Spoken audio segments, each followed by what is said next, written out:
On this episode of Like Love Wan Need, I'll reveal a few of my favorite spots in my hometown of Jacksonville Beach, Florida.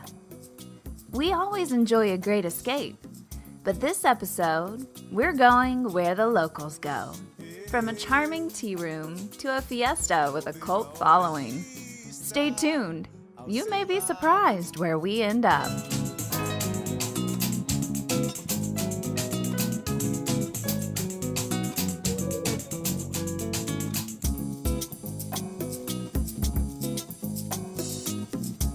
Jacksonville Beach, Florida, my hometown. Though I was a transplant to the region, the beach's lifestyle has been quickly and permanently adopted in my family. Today, join me on a tour of a few of my favorite spots here in this laid-back coastal community. At first glance, she may seem like a sleepy little place, but upon deeper inspection, you may discover some surprisingly charming and vivacious destinations.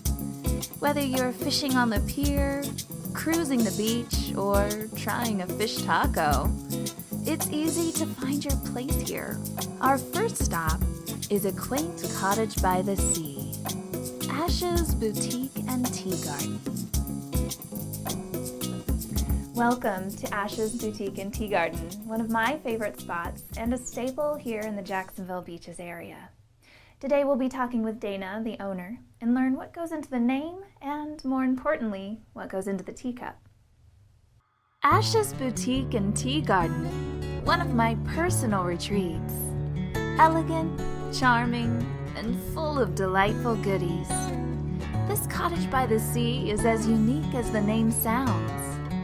After months of frequent mom and daughter tea times, I'm finally sitting down to learn more from gracious host and owner, Dana Roby. Although unraveling her secrets may prove harder than anticipated. Dana, this has quickly become one of my very favorite spots. My mom and I come here at least once a month. It's so intimate and it feels like home.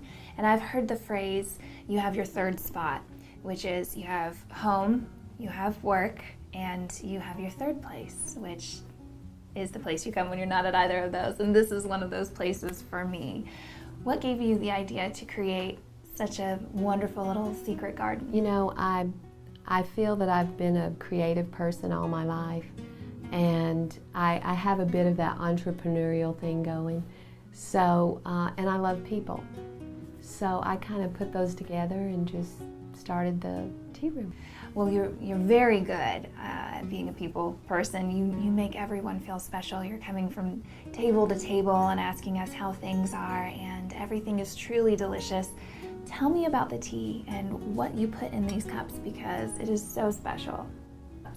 We have the best tea. I mean, we order our teas from Harney & Sons Teas, and they're full of flavor. Mm-hmm. That's why they're addicting. I mean, they're yummy. So we've got a vanilla. The tea room favorite is actually our Paris, which is a caramel vanilla blend. Mm-hmm. We have a coconut vanilla. We've got green teas, white teas. Just, I wanted it to be a soft something. And my daughter's name's Ashley. So we started playing with words, and ashes came up. I mean, it's spiritual, it's soft, it's sweet. I know you can't give me all the secrets of what goes into the delicious food here, but would you mind giving me a demonstration of what goes into the perfect tea tray? Definitely, and then I get to eat it. All right.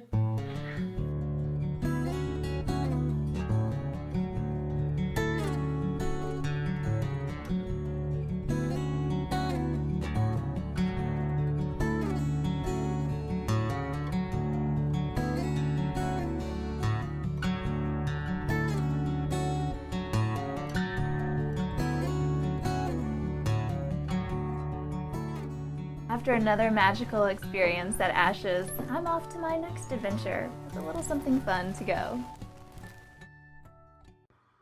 Our next local spot may surprise you. An untraditional space to kick back and have the best latte in town. When we come back. Thanks for watching Like Love Want Need. To stay connected, visit us online at likelovewantneed.com. And to get the experience for yourself, sign up for the A-List, where you'll find giveaways, tips, and more.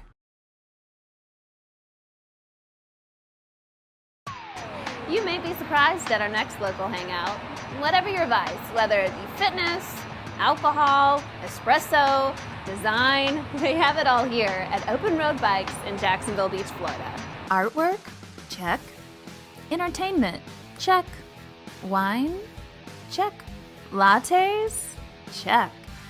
The real question is, what doesn't this family-friendly bike shop have? Ralph Teeton of Open Road Bicycles had a unique vision for his highly acclaimed shop in Jacksonville Beach. Fusing together his experience in design and his passion for all things two-wheel related, what has emerged is a place where crowds gather and friends linger. In fact, it's not beyond my husband, a competitive cyclist, and myself, a laid-back cruiser, to make our way to the shop on a Friday night, just to enjoy the company and ambiance Open Road has to offer. Ralph, on any given Friday, some people are out at dinner, some people are maybe going to movies or going dancing. My husband David and I, we're here at your bike shop. Yes. This whole episode is about places where the locals hang out, and by far, in my family, if we want to go do something, it's usually you want to go hang out at the bike shop. When you look around, it's pretty apparent that this is unlike any other place out there. What was going through your mind when you were contemplating creating this place? The concept behind the store is to be quite different from any other bicycle store that you would walk into. I wanted to create something that had a little more texture to it, wasn't so generic, so to speak. Mm-hmm. Well, you've certainly done that. It is original and unique. Do you have a background in design? Is that how you're able to put all of this together so cohesively? I haven't been professionally trained or gone to school, but I worked in fashion a little bit and have done some interior design projects on the side and still kind of do that every now and then. So that's where it all comes from. You've kind of created an art project out of a bike shop. Yes. And it's very interesting. Every time you come in, there's something new to look at and see. And you have a little bit of something for everyone, from the novice rider to the professional rider. Mm-hmm. We carry everything from juvenile bikes to the enthusiast bike to somebody who wants to go out and race bicycles. So we kind of cover everything. What are some things that you do to get the locals involved? I love coming to the Friday night events. The first Friday of every month we have a party in here. We invite everybody we know. You don't have to have a cycling background. So we try to partner with local restaurants to cater the event. We usually have themes, like the next one coming up will be around Cinco de Mayo, so we'll have local restaurant, Mexican restaurant, cater it, and we'll have margaritas and such. It'll be a lot of fun. During these events, I've seen some really spectacular artwork. I try to partner with local artists and the local artist scene and try and feature an artist in here, whether it's a 30-day event or they're just here for, let's say, one of the first Friday parties and we feature a local artist and their artwork is throughout the store. Or it's a permanent installation that they have done for us. So something a little more cultural. I think that the philosophy there is that the more you give to the community, the more you get back. Yes. And that's what you're doing. You're providing an opportunity for local artists to be exposed and for people to get to see a variety of things from their local culture and environment, whether that be artists or bicycles. And it gets people outside, gets them active into their community, and I think it's a great thing. I think the draw to it is, one, there's the physical side of it, everybody trying to get in shape or maintain fitness, and the athletes who are training to do events. I think it all comes back to when we were kids and we first get on a bicycle and the sense of freedom from getting on the bicycle and that joy. That's what it is for me. That's why I try to incorporate the entire family in the experience, not just the enthusiast. So to me, it's just a sense of freedom when you get on a bicycle and you can just pedal off and do whatever you want. Go across the country or just go for a quick exercise. It is a sense of freedom.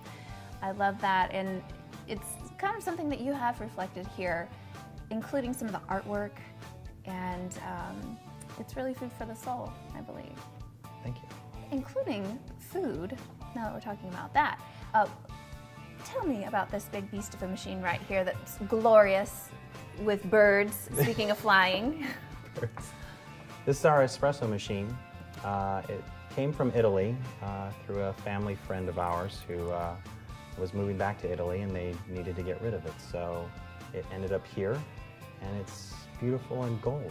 Well, all things delightful and Italian, I believe you're going to fire it up and bring me something, correct? Yes, I will. All right. Who is Lou? When we return, we'll find out. Get ready for a fiesta. Our next spot is known for its cult following and gourmet tacos. Thanks for watching Like Love Want Need. To stay connected, visit us online at likelovewantneed.com. And to get the experience for yourself, sign up for the A-List, where you'll find giveaways, tips, and more. Who is Lou? Do you know? We're here at Taco Lou in Jacksonville Beach, Florida to find out what's in those tacos and maybe try a few tequilas. Our next local hotspot is known for their huge local following. Recently expanded to more than double its original size. One would argue they need even more space. What are in those tacos, you may ask? After months of enjoying favorites like the Carne Royale, I stopped in to discover more for myself. First of all, happy birthday, Don. Oh, thank you. Thank you for having us here. I Thank you love for Taco coming. Lou. appreciate that. You guys, your parking lot is always full. This is certainly a favorite local hangout. Why are you guys so popular? It's been, I don't know, I wake up every morning and try and figure out how I'm not going to screw this up. I really don't know. It's been an amazing it's been 5 years now since we opened up. I had no idea that it was going to be busy. I had no idea we'd ever leave that site. You know. Why do people love tacos? Well, that I don't know. I know that you can hold them in your hand and you just get to eat them. And you can. I think the reason, what I love about our menu is that you can have 3 or 4 or 5 different things. So there's not a combo that you have to adhere to. I'm not deciding what you eat. Mm-hmm. You are. So, and our price point was really great when we started, and we've expanded it to, some more expensive stuff like your favorite. Mm-hmm. And I don't know. It's just been come in and eat and leave. There's no. I don't know. People, they don't seem to leave. They just seem to come in and hang out. You can and leave, stay. but you don't have to, right? As long as there's tequila flowing, you can stay as long as you want. That was going to be my next question. How many tequilas do you carry? Whoa, we have about 135 or so bottles, which is probably a third as many labels, because each has a Blanco and a Reposado and a Añejo. Mm-hmm. So we really have as many as we can get, and there's some places that you just mentioned, like Rocco's, that have 300. And I don't know why we can't get those up in North Florida, but part of what we're doing here is trying to get as many as we can. And kind of educating the consumer about it. Because everybody's had that experience, like, oh, I can't drink tequila. I threw up in Panama City in 1995 and I can't do it. I'm like, come on. So, you're drinking Dos Dedos out of a plastic bottle. You have your special glasses here. Beautiful glasses, very important. Look, it's almost gone. That's because we've been drinking it. I know it. I know. You can tell. Good. I can tell you were there. My pink lipstick there. Okay, so the environment, it's so colorful. What made you want to just go all out? Well, I had zero to do with that. Debbie is my wife and is the architect and engineer of everything you see on the inside. Over there, especially, when we opened over there, the walls were blank. And we had one big sun on the wall and just a few things. But over the years, we collected and a few trips to Mexico, and we really get a lot of our great stuff from this killer little store in Brooklyn, believe it or not. And you just add to it, And so when we moved into this bigger space, we thought, wow, what are we going to do? And we'd been to Mexico and bought a bunch of stuff. Mm-hmm. But Debbie, I'm telling you, she was a little difficult to live with for a few months.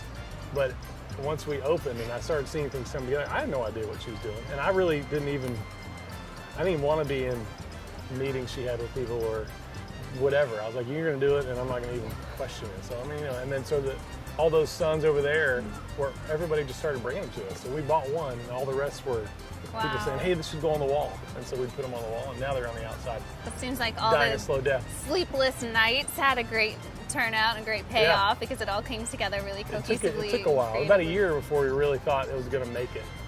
Wow. Which is not funny in hindsight, but it's there. I made a lot of decisions early that I think about now. And I'm like, man, that was just, but you don't know. You never know. So you have a little piece a of the huge world on the walls. When people come here, they're not just seeing Jacksonville, they're seeing all over the place. They were in Mexico or they were somewhere, and they picked up something cool. And that stuff's all over the restaurant. And a lot of it gets stolen, but any great recipes that you've taken from around the world? Yeah, definitely. I came from a barbecue background, and people say, well, how'd you go from barbecue to tacos? Well, I've always loved tequila. I never knew as much about it as I do now. But the first menu were just, it was really limited. We had 6 tacos, and we had 2 enchiladas, and a couple other things. But, keeping it simple. But we've added things from places I've been to in New York City or Guadalajara or town Tequila, where they have killer little taco, stands on the street. And there's some weird stuff down there, but if I wrote a record, if I was in a band and made an album, it would be more like the Rolling Stones or the Beatles, And we're not reinventing the wheel. We're just sort of doing what we do, picking things we like and trying to execute it here, Well, you seem to have quite the cult following. Anybody who's anybody says, if you're in Jacksonville, you have to visit Taco Lou. Oh, well, that's cool. And again, as I said, I wake up every morning, I go, how can I not screw this up today? Because, I walk around this restaurant, and it's busy and it's lively and exciting, and you think, how do we do it? And it's hard to explain without sounding like a pompous jerk or a clueless idiot. I think I'm somewhere in between. I hope I'm somewhere in between. So what are in these tacos that keeps people coming back? Or what's your favorite tequila? There's got to be something that's addictive. This is one of my favorites for a long time, Casa Noble. This is a 2-year tequila, aged in oak, French oak for 2 years. Got a great taste, almost like this one with a lot of caramel and a lot of vanilla. Yeah, this really one is the first time warm. I've tried it today, but it's delicious. I tend to go for sweeter and more aged tequilas, but I'm really starting to revert back into the Blancos because that's really what the guy who made the tequila wanted to make. And then the barrel changes everything. But I love barrel aged anything, whiskey, rum, wine, but especially tequila. Yeah, for sure. There's some great tequilas that are aged in wine casks too. Well, I love that there's an art to it. Anything that there's art and Definitely. culture to, I become very fascinated with. It So is. I'll have to come back more and more and try a different tequila every time I come. It surprises me. The more I learn about it, the more amazing it becomes. So, like the agave, 8 to 10 years before you harvest it. Unlike grapes, where every year you get a harvest. So when you That's a drink big it, commitment, right? Yeah, it's like you're drinking all of those years all in one sip. Right, and through the course of its life, it can be droughts and all that changes it. So sometimes it's not great. One question. Yes. Who is Lou? Lou's this wonderful little 8-year-old girl who was 3 when we started this whole plan, Lucy, and I had all these notions of names and none of which I remember anymore. But she has an older brother, and Debbie and I were in Mexico on our way back, and we decided what we would name it. And I said, well, she goes, you got to run it by Henry first, because Henry's 8, so he was 5, and so we're sitting down at dinner back before we used to sit down and have dinner together. And I said, listen, I got this name, Taco Lou.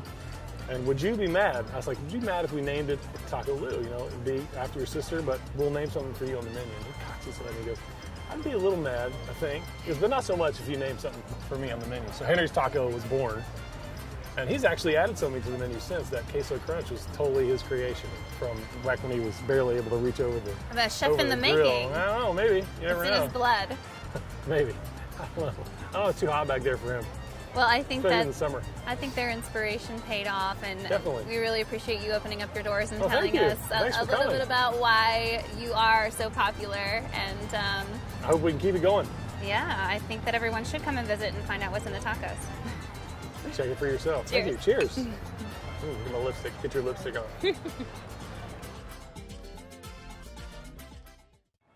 Whether you're in Jacksonville Beach, New York, or Madrid, go where the locals go. And remember, arrive in style, seek out the experience, and enjoy the journey. I'm Amy West.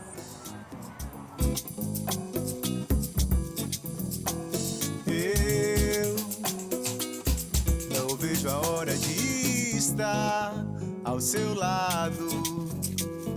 Sim, saudades eu senti.